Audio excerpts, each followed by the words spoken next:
Hey everyone, we've been doing a little bit of tooling on our torch piece. We've pretty much finished up all the details in it.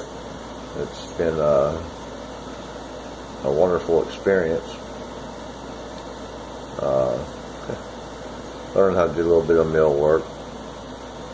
It's not the most beautiful work you've ever seen, I'm sure. It's my first. Had a lot of different angles and copings and channels and slots and circles and tapers.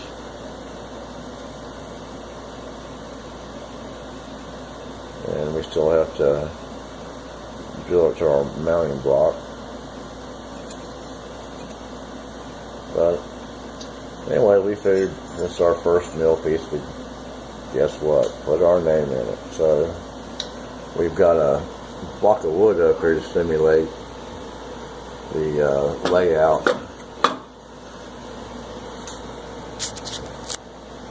of the torch holder, and we'll practice on a piece of wood. I've never used this program before, so we want to see if it's going to work the way we think it's going to work. So I'll be right back. Let me turn on the router and turn on the vacuum and see if we can't make a mess.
Well, as you can see, it skipped a few letters, or so it would appear that it did. But it's all that boils down to is that the surface of this wood is not straight, and that we'll run the program again, cut a little bit deeper. It's not as pretty as I thought it might be, but let's run it again. I'm going to reset it.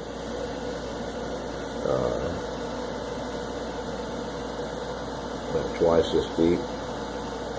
And see how it turns out that way. Let's go over the mop, take a look at that real quick. A lot of you guys are like me. You haven't found any instructions for the wizards, because guess what? There isn't one. Anyways, the first thing I do before I change anything in the wizard program is tell my machine to go back to 0. Alright. Then we go to last wizard. Will take us back to the program we were running. And we want to change our depth.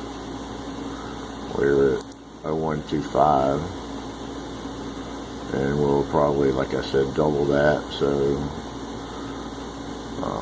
we're going to set it at 0250. And we'll run it again.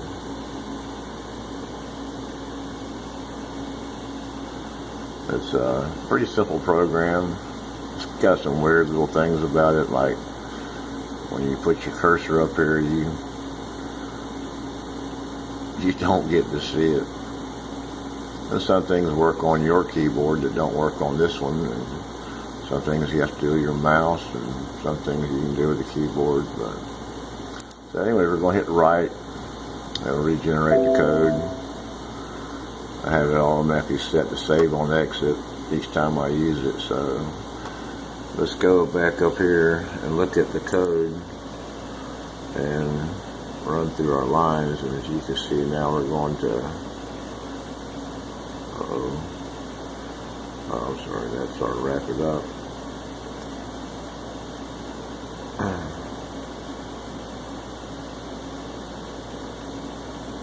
Our move over. Then we come down to minus 0250, be our cut height. So it looks like it was changed okay. So we're going to, just for shits and giggles, regenerate our toolpath again. We're going to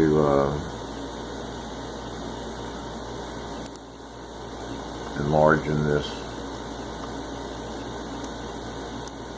so that we can see it.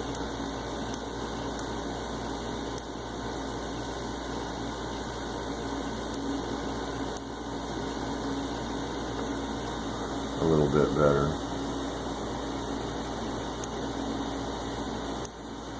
Now we can follow our tool path.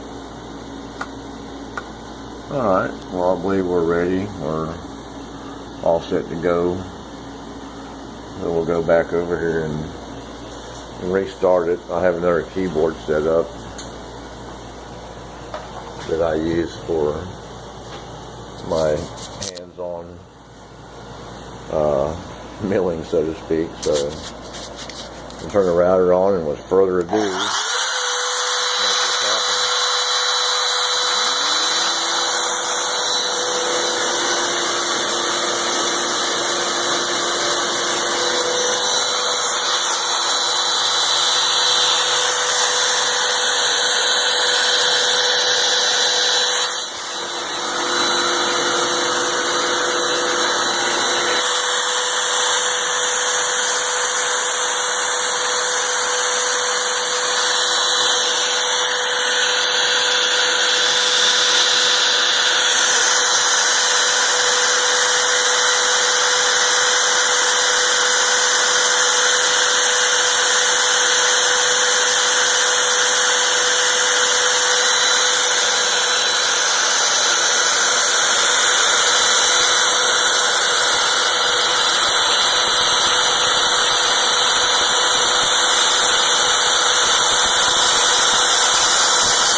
Well, there we have it. I just learned something about this wizard. I restarted it. For some reason, it decided it wanted to go somewhere else and restart.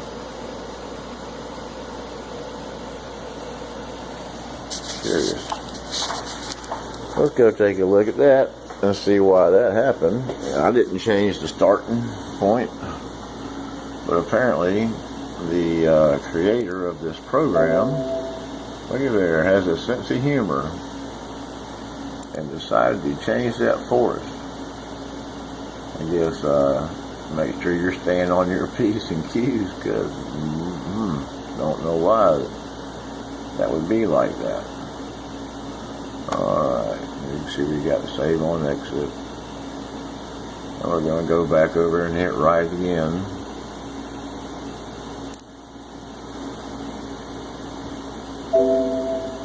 And since we wanted to see how it was going to fall on our layout, we're going to go back to 0 in our program here.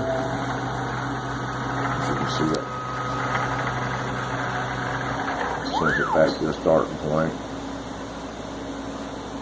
And let's blow this back up again.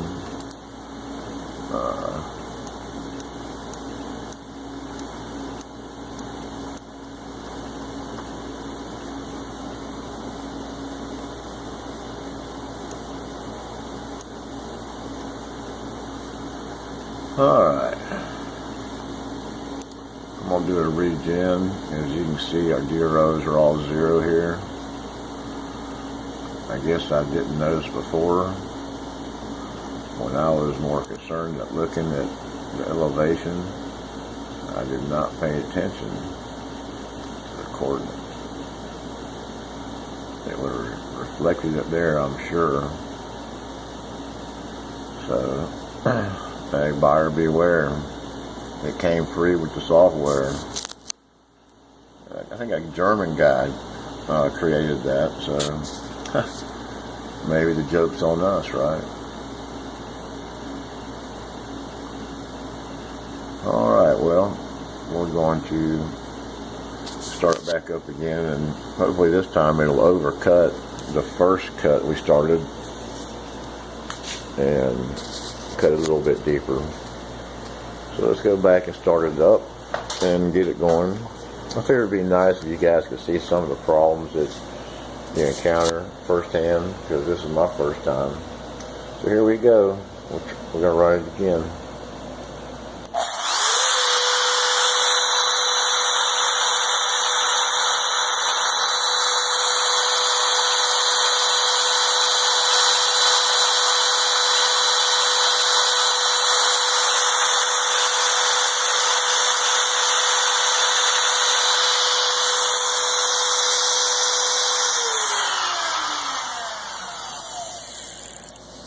Alright, I said we were going to run it again.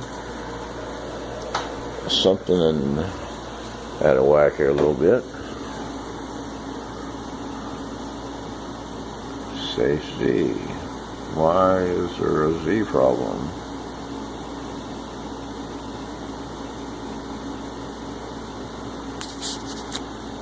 If all else fails, go back and look to see if he changed something there on you. Rapid height's fine. Top is 0. Depth is still the same. And looky here once again. Every time you open this program, this clown has decided to make it where it changes your freaking starting point. Now, that's just not right. In my opinion, I'm sure others have found this way before I have. It just kind of makes me sick in my stomach that I had to pay extra to get the shenanigans to make the wizards work. $50 for something that can destroy your work in a heartbeat. Now, why in the world hadn't somebody fix this? Why would the start points change by itself? Good question for you CNCers out there. Art, Brian, you guys check it out. Alright, so everything looks right. So we're going to go back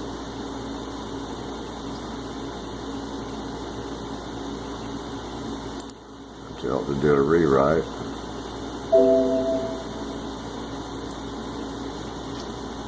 And we're going to double check a few things here.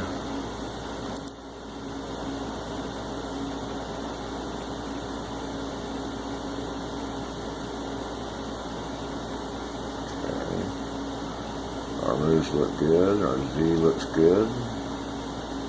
Starting point looks good.